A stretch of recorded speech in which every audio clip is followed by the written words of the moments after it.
कहते हैं दिल्ली दिल बरों की है, दिल जलों की है। कहते तो ये भी हैं कि दिल्ली दिल फरेबों की भी है। और लकी यानी कि लक्ष्मण लाल अग्रवाल में ये सारे गुण मौजूद थे। लोग उसकी शक्ल को देखकर ही कह देते थे, अबे दिल्ली से हो क्या। लकी वैसे दिखने में स्मार्ट और अट्रैक्टिव था, पर जेब से खस्ता हालत होने की वजह से रहता बेहद सिंपल तरीके से था। शर्ट का रंग उड़ा हुआ और पैंट से पैबंद जुड़ा हुआ। कहने को तो उसकी उम्र के लड़के दिल्ली की सड़कों पर रात को मोटर बाइक दौड़ाते थे, लेकिन लकी उर्फ लक्ष्मण लाल अग्रवाल सिर्फ कमरे से कॉलेज में पढ़ाई और गर्लफ्रेंड डिम्पल के साथ थोड़ा वक्त बिताना, फिर कॉलेज से दुकान, दुकान से जब होम डिलीवरी आए तो वहाँ, और फिर घर चला जाता था। हाँ, कभी कभी जब वो किसी लड़के को खाली सड़क पर मोटर बाइक दंदनाते हुए देखता तो कहता, एक दिन अपना टाइम भी आएगा जब मैं चश्मा लगा कर बैठूंगा और पीछे डिम्पल को बैठाऊंगा। देखना, जब वो मेरी कमर में अपना हाथ कसेगी और मैं तेज़ी से मोटरसाइकिल को इंडिया गेट के आसपास दौड़ाऊंगा, तो सारे दिल्ली का दिल हम दोनों को देखकर जलेगा। दुकान में रखा हुआ बर्नॉल भी काम नहीं आएगा, लकी ने कहा और अपने हाथ में बर्नॉल की क्रीम को दबा दिया। जैसे ही उसने क्रीम को दबाया, उसका क्रीम बाहर आ गई। अबे गाने क्या कर रहा है? वो कोई स्पंज की गेंद है क्या जो उसे दबा रहा है? दुकान के मालिक ने उसे फटकारते हुए कहा और उसके सर पर एक चपत लगा दी। सॉरी सर, लकी ने अपना सिर बचाते हुए कहा। वो खरौल बाग में स्थित एक छोटी सी मेडिकल स्टोर पर काम करता था। उसकी दुकान का नाम था चमन मेडिकल स्टोर और उसके ओनर का नाम था चमन लाल। लकी पिछले 5 साल से इन्हीं की दुकान पर काम कर रहा था। यहाँ इस छोटी सी शॉप पर काम करना उसकी मजबूरी थी। लाइफ में कंगाली की वजह से उसे कॉलेज में पढ़ाई पूरी करने के लिए पार्ट टाइम जॉब करना था। उसने कई अच्छी जगह अच्छी तनख्वाह की नौकरी ढूंढी पर नहीं मिली और वो इस मेडिकल स्टोर पर ही अटक गया। गधे, अब इसके पैसे क्या तेरा बाप भरेगा? कटेगा। इसका पैसा भी तेरी तनख्वाह से कटेगा और एमआरपी से डबल रेट में कटेगा। चमन ने अपने दांतों को किचमिचाते हुए कहा।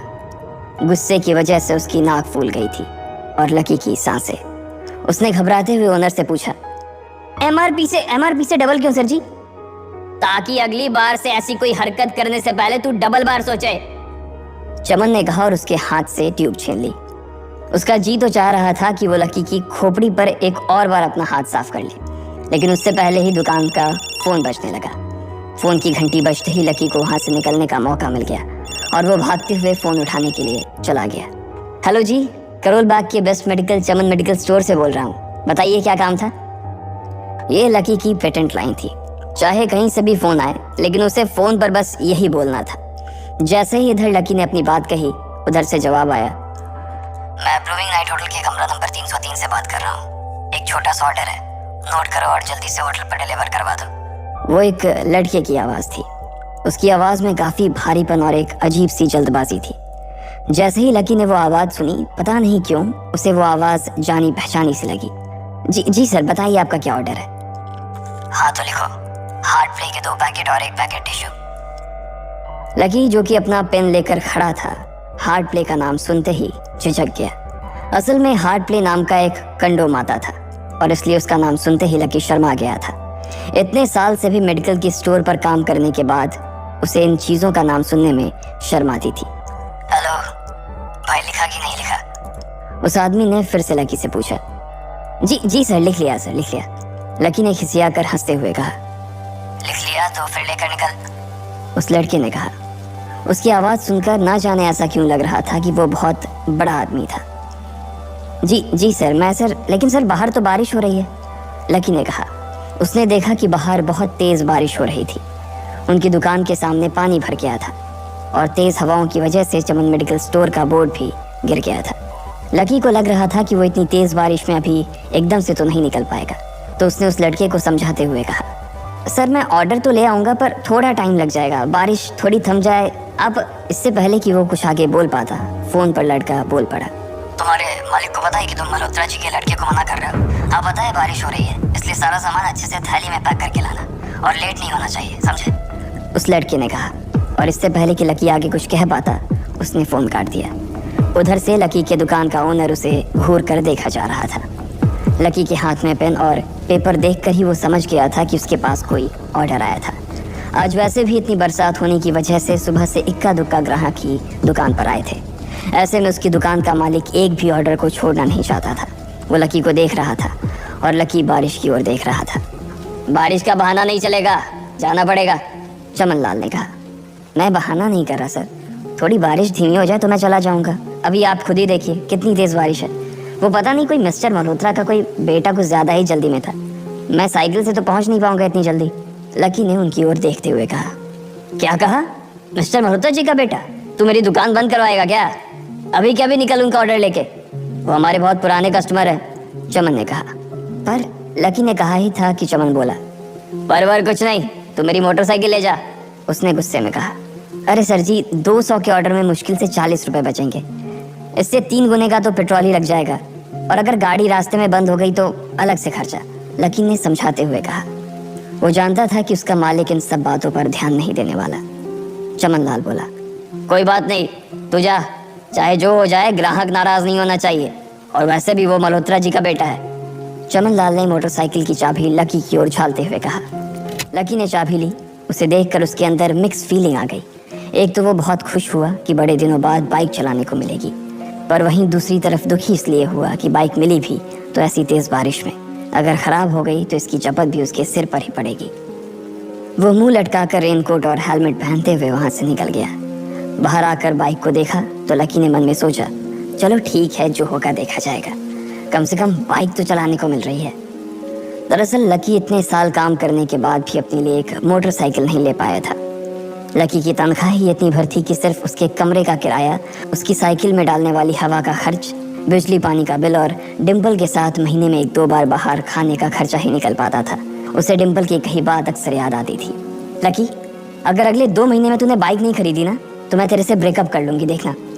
असल में डिम्पल को लकी के साथ बाइक पर घूमने की बड़ी तमन्ना थी। लकी की इस उजाड़ जिंदगी में एक वही तो थी जिसके लिए जिंदा रहने को उसका जी चाहता था। जब भी वो उससे बाइक की बात करती तो लकी डिम्पल की इस बात को हंस कर टाल देता था। वो अपने मन में इस बात को अच्छे से जानता था कि डिम्पल उससे बहुत प्यार करती थी और वो उससे कभी छोड़ कर नहीं जा सकती थी। वो दोनों एक दूसरे में ऐसे घुले मिले थे जैसे बादल बरसात में घुल जाती है। लकी को डिम्पल बहुत पसंद थी और वो उसके लिए दुनिया जहाँ की खुशियाँ खरीद कर ला देना चाहता था। वो चाहता था कि एक दिन वो डिम्पल को प्लेन में बैठाए, लेकिन उसके ये सब ख्वाब इस कम तनख्वाह की नौकरी की वजह से कभी पूरे नहीं होने वाले थे। पर आज उसके पास एक मौका था। वो डिम्पल को अपने साथ इस बारिश में राजपथ घुमाना चाहता था। वो उसे दिल्ली दिखाना चाहता था। चमन लाल को देने के लिए उसने पहले से ही बहाना सोच रखा था। बस जल्दी से वो ये डिलीवरी देकर सीधे डिम्पल के पास ही जाने वाला था। उसने होटल ब्लूमिंग नाइट के बाहर मोटर बाइक पार्क की और सीधे होटल के अंदर चला गया। लकी ने रिसेप्शन पर पहुंचकर नमस्ते करते हुए रिसेप्शनिस्ट को बोला, जी मैं चमन मेडिकल स्टोर से आया हूँ, रूम नंबर 303 का ऑर्डर था सर। रिसेप्शन पर खड़ा आदमी उसके हाथ में काली थैली को देखकर समझ गया था कि उसमें क्या था और वो मंद ही मंद मुस्कुराते हुए बोला, 3rd फ्लोर पर है, लिफ्ट से चले जाओ, रेनकोट यहीं उतार देना। जैसा उस आदमी ने कहा लकी ने ठीक वैसा ही किया और लिफ्ट में चढ़ने के कुछ ही देर बाद वो 3रे माले पर पहुंच गया था। वो रूम नंबर 303 के बाहर पहुंचा और उसने डोरबेल बजाई। जैसे ही दरवाज़ा खुला लकी ने थैली आगे बढ़ाते हुए कहा, नमस्ते, मैं चमन मेडिकल स्टोर से लकी, ये आपका। इससे पहले कि लकी आगे कुछ कह पाता उसकी आंखें फटी की फटी रह गई थी। उसने अपने सामने जो देखा उसके बाद उसे ऐसा लगा कि बंद छत के नीचे भी उसके ऊपर आसमान से आकर एक जोरदार बिजली गिर गई थी। उसके सामने एक लड़की खड़ी थी। वो लड़की और कोई नहीं बल्कि उसकी गर्लफ्रेंड डिम्पल ही थी। उसने एक पर्पल कलर का नाइट गाउन पहन रखा था। उसके काले घने बाल गीले थे और उसने उन्हें अपने कंधे पर फैला रखा था। उसकी खुशबू से ही ये चीज़ साफ पता चल रही थी कि वो अभी अभी नहा कर आई थी। डिम्पल, तुम यहाँ क्या कर रही हो? लकी को अपनी आंखों पर विश्वास ही नहीं हो रहा था। उसने 2 बार अपनी पलकें झपका कर देखा, लेकिन दोनों बार ही उसे अपने सामने डिम्पल ही नजर आई। तुम यहाँ क्या मेरा पीछा करते हुए आए हो लकी? डिम्पल ने उल्टा उसी के ऊपर पलटवार करते हुए कहा। लकी को देखकर उसके दिल की धड़कन भी तेज हो गई थी। उसे उम्मीद नहीं थी कि लकी यहाँ आ जाएगा। उसने ना तो सुबह से उसे फ़ोन किया था और ना ही उसके मैसेज का कोई जवाब दिया था। वो अपने मन में सोच कर बैठी थी कि वो अगले दिन खुद ही उससे मिलकर बोल देगी कि उसकी तबीयत खराब थी। डिम्पल बेबी, क्या हो गया? किससे बात कर रही हो? अचानक से एक गबरू जवान सा लड़का दरवाजे के पास आकर खड़ा हो गया था। उसने बनियान पहन रखी थी। लकी उसे पहचान गया था। साले राहुल के बच्चे, तेरी हिम्मत कैसे हुई मेरी डिम्पल को हाथ लगाने की? लकी ने जैसे ही राहुल को देखा उसके तन बदन में मानो आग सी लग गई थी। वो उसे इस वक्त इतना बुरा मारना चाहता था, इतना बुरा पीटना चाहता था जिसकी कोई हद सीमा नहीं थी। लकी जिस कॉलेज में पढ़ता था, राहुल और डिम्पल भी उसी में पढ़ते थे और वो कॉलेज राहुल के फादर का ही था। डिम्पल ने राहुल के पिता की एक कंपनी में जॉब पकड़ ली थी और राहुल उस पर बहुत लाइन मारता था। लकी ने 1-2 बार डिम्पल को उससे दूर रहने के लिए भी कहा, लेकिन डिम्पल ने उसे ये कहकर टाल दिया था कि वो सिर्फ अच्छे दोस्त थे। आज भी इससे पहले कि वो आगे बढ़ता, डिम्पल उन दोनों के बीच आ गई। रुक जाओ, डिम्पल ने गुस्से में कहा और लकी के सीने पर हाथ रखकर उसे रोक दिया। लकी लंबी सांसें ले रहा था और कुछ ही सांसों के बाद उसका गुस्सा शांत हो गया। अब डिम्पल के पास भी छुपाने के लिए कुछ नहीं था, इसलिए उसने लकी से कहा, लकी, आज से तुम्हारा और मेरा ब्रेकअप। ब्रेकअप? लकी के पैरों के नीचे से जमीन खिसक गई थी। उसकी आंखें नम हो गईं। लकी को उसकी बातों पर विश्वास नहीं हो रहा था।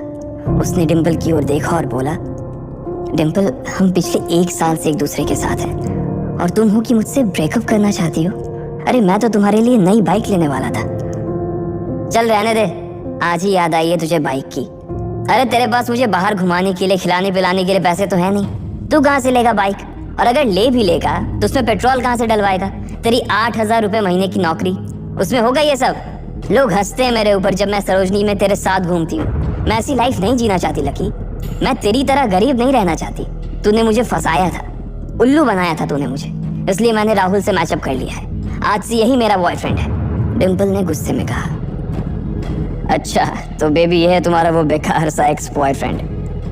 राहुल ने पूछा और डिम्पल के बगल में आकर खड़ा हो गया। फिर उसने लकी के हाथ से थैली उठाई और उसमें से हार्ड प्ले का पैकेट निकालकर उसे चिढ़ाने के लिए उसे हवा में लहराने लगा। बाप रे, इससे बदकिस्मत इंसान इस दुनिया में और कौन होगा? राहुल ने उसकी टांग खींचते हुए कहा। लकी के पास उसकी बात का कोई जवाब नहीं था। उसने गुस्से से डिम्पल की ओर देखा और अपनी हाथों की मुट्ठी भींच ली। फिर वो वहां से निकल गया। अबे पैसे तो ले जा, सब कुछ फ्री में देता जाएगा क्या? राहुल ने जोर से ठहाके लगाते हुए कहा, लेकिन लकी बिना उसकी बात सुनते ही निकल गया। उसके दिमाग में डिम्पल के कहे शब्द गूंज रहे थे। उसने कभी सपने में नहीं सोचा था कि डिम्पल उसके साथ कुछ ऐसा भी कर सकती थी। जिस इंसान के लिए वो इतना कुछ करना चाह रहा था, उसे उसकी कोई कदर ही नहीं थी। लकी इतना हताश हो गया था कि बुरी तरह से रोने लगा। इस बार वो लिफ्ट से नहीं बल्कि सीढ़ियों से नीचे उतरा और एक एक सीढ़ी उतरने के साथ उसके आंसू आंखों से छलकते जा रहे थे। जब उसकी आवाज़ सुनकर कुछ लोग अपने कमरे से बाहर आए तो लकी ने तुरंत अपने आंसू पोंछे और तेजी से वहां से भाग गया। उसे जिंदगी में पहली बार प्यार हुआ था और पैसों की कमी की वजह से ना सिर्फ उसका प्यार बल्कि उसकी पूरी जिंदगी बर्बाद हो गई थी। लकी जैसे ही बाहर आया तो उसने देखा कि बाहर अंधेरा हो गया था। आसमान में तेज बिजली कड़की और बारिश जो थमी थी एकाएक फिर से झमाझम बरसने लगी। ये देख लकी के थमे हुए आंसू एक बार फिर से छलक गए। उसका दिल बुरी तरह से टूट चुका था, लेकिन उसे इस बात की खुशी भी हो रही थी। आखिर आज उसे डिम्पल का असली चेहरा नजर आ गया था। वो तो उसके साथ घर बसाने की सोच रहा था, लेकिन अच्छा हुआ कि उसने पहले ही उसका घर बर्बाद होने से बचा लिया। लकी को दुख तो बहुत हो रहा था, पर उसे ये भी लग रहा था कि उसे आगे चलकर यही दुख उसे खुशी देने वाला था।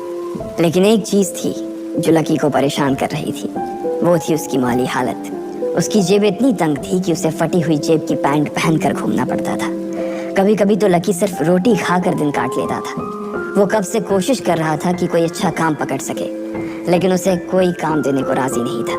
उसने टूटे हुए दिल को दिलासा देते हुए मन में सोचा कि डिम्पल पर खर्च होने वाले पैसे बच जाने से शायद उसके हालत सुधर जाएंगे, पर फिर भी वो रातों रात रईस नहीं हो जाने वाला था। उसने ऊपर आसमान की ओर देखा और जोर से चिल्लाया, अगर इतना ही अनलकी बनाना था तो फिर नाम लकी क्यों रखा भगवान? वो जितनी जोर से चिल्ला सकता था उतनी जोर से चिल्लाया। उसकी आवाज से आसपास खड़े लोग एक बार तो डर गए थे। लकी ऊपर ही देख रहा था और उसके आंसू बारिश के पानी के साथ मिल गए थे। जैसे ही वो फूट कर रोने को था, तभी उसके फोन पर एक मैसेज आया। जैसे ही लकी ने अपना फोन निकालकर उस मैसेज को पढ़ना शुरू किया, उसकी तो आंखें ही चमक गई। अचानक उसके आंसू हंसी में बदल गए और वो जोर जोर से वहीं सड़क पर नाचने लगा। उस मैसेज में लिखा था, परिवार की रिसर्च और परिवार के निर्णय के हिसाब से अग्रवाल परिवार का वारिस लक्ष्मण लाल अग्रवाल उर्फ लकी ने गरीबी अभ्यास की परीक्षा को पास कर लिया है और आज से ही वो उस जमीन और उस जायदाद का मालिक हो जाएगा जो परिवार ने उसके नाम कर रखी थी। ये कैसा मैसेज था? आखिर कौन था लकी, क्या थी उसकी असलियत, और वो कैसे रातों रात ही अनलकी से लकी हो गया था? इन सारे सवालों के जवाब अगर आप जानते हैं तो प्लीज़ कमेंट बॉक्स में कमेंट करके हमें भी बताएं, और आगे की कहानी जानने के लिए हमारे साथ सुनते रहें